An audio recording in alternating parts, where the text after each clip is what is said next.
What's going on, everybody? We're here at 444 East Rampart. So this is a house we just finished, put on the market.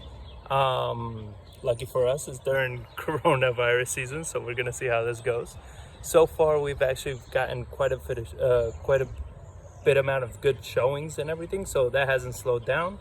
The only thing that we're doing a little different with this one is we're not doing any open houses, just to avoid the crowds and stuff like that. But other than that, we're getting consistent showings, and so that's always good.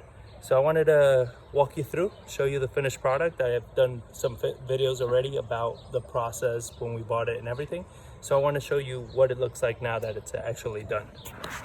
So out here, we took down a lot of shrubs and trees and crap that was around everywhere. So we cleaned it all up and kind of left it more of a blank canvas for people. Whoever buys it, they can do whatever they want with this. This was the carport.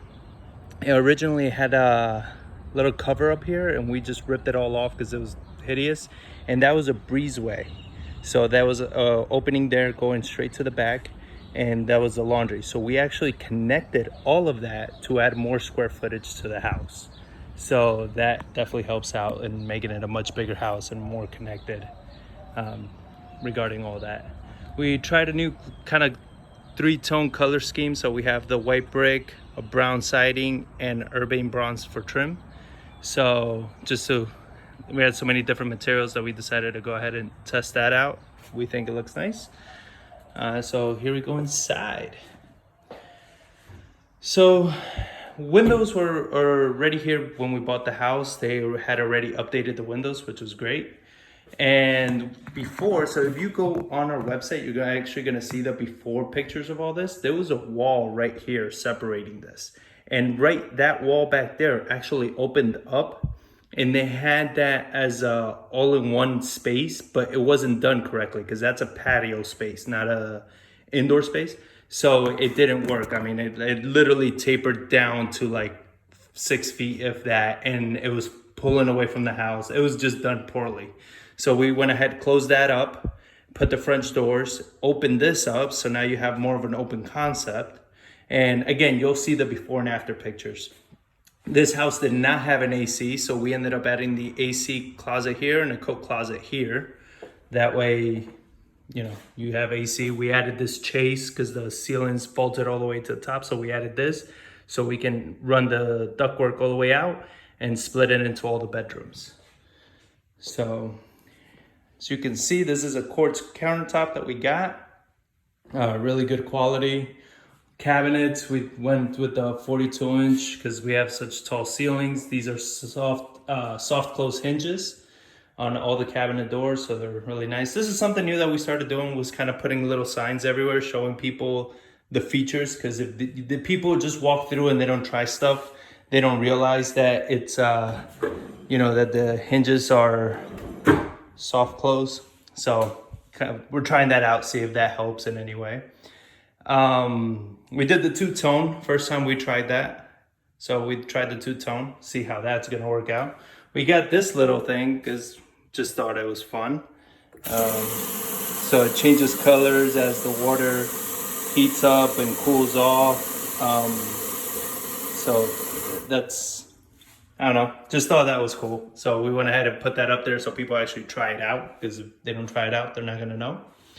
So again, from the outside, this was the breezeway. This actually led to outside. So we went ahead and now it's converted. So now you have this massive, you have a pantry area here, and then you have your washer and dryer hookup is gonna be here, along with the water heater. You have obviously an entry to or exit to the backyard, and your garage entries with the new electrical panel, all new electrical. We ran everything brand new in this. So this house has everything new. PVC plumbing, I mean, you got everything brand new. We have solid core doors, as our little handy saying says. So you have, you know, none of that hollow crap that you see in other houses. As you can see, all the rooms have the vaulted ceiling, so it gives, even though it's a smaller house, it's about like 1,250 square feet, it gives more of a bigger space. It doesn't give you so much like claustrophobia because you have the room. Then you have the 3 bedrooms. They're all pretty much the same. Here's the master suite. So we went ahead, just so to eliminate space with doors, we went ahead and put a barn door because the rooms aren't huge. So if you have a door that's swinging in either direction, you're going to be killing a lot of space. So we went ahead with the barn door. That way you have plenty of room. And we really took advantage of the height and just decided to go with tile the long way, really accentuate the height of the shower, and, you know, do a different little black and white theme with the chrome finishes. So looks a little more, it's a little higher end home for 1,200 square feet. We did list this one for $250. So it's a little higher end for San Antonio. So we wanted to make sure to add those nicer features. And my favorite part of the house is the patio. So this was originally the inside the house, right? So this was, I mean, as you can see, this wasn't meant to be inside part of the house. So we went ahead and opened it all up. Again, you can see all the before pictures on our website, but we opened it all up, screened it in. So now you have a nice screened in patio. Let me see. I mean, it's daytime, so not really gonna matter much. But, you know, we put really nice, like at nighttime, this really lights up real nice. So we actually carpeted this with the exterior turf because we just felt it just gave it a much nicer finish, a nice finishing touch to this. And yeah, I mean, this is the yard. You have a nice little yard space. We put a privacy fence all the way around and had that really nice shed. So we just went ahead and painted it. And that's pretty much everything we did. I mean, placed a lot of the siding, so it looks real nice. Cleaned everything up real nice, painted, and you have a beautiful home. This is inside of 410, so it's right inside of 410 and west of 281. So yeah, if you have anybody that's interested in a house in this area, this just got on the market. One of the biggest things that we encountered in this house as lessons learned, which I don't know how much of a lesson learned it is because there's not much you can do about it, but is pulling the permits. Pulling the permits has been a huge challenge because every time we went to the city with the full scope of work of everything we were doing. So we pulled all the permits, we pulled everything. And every time we had an inspector come, they would change what they wanted us to do. So one inspector came and they're like, no, you can't do it this way. You got to do it that way. The next one came, he's like, no, he's wrong. You got to do it this way. And it kept going like that. So that delayed us pretty much like 2 to 3 weeks. That obviously costs money, not so much for the re-inspection, which is like $50, but it costs money in the delays, right? Weeks of delays is not good. Luckily, we have a lot more projects going on, so our guys were able to go to other projects. But having people not working and all of that is just, it doesn't help. You know what I mean? Because now we got to reschedule these guys. We have to work around their schedules, and it just kills the whole process. And we try to talk to the city about their inspectors, and they're like, yeah, we're trying really hard to educate our inspectors and make sure they're not doing all the dumb shit they were doing. But at the end of the day, they don't give a damn.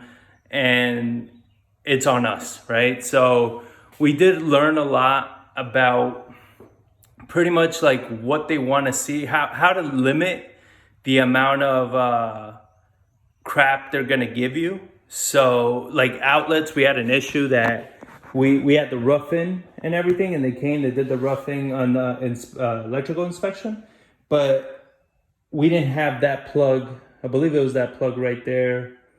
It was one of these 2 plugs. I can't quite recall which one it was.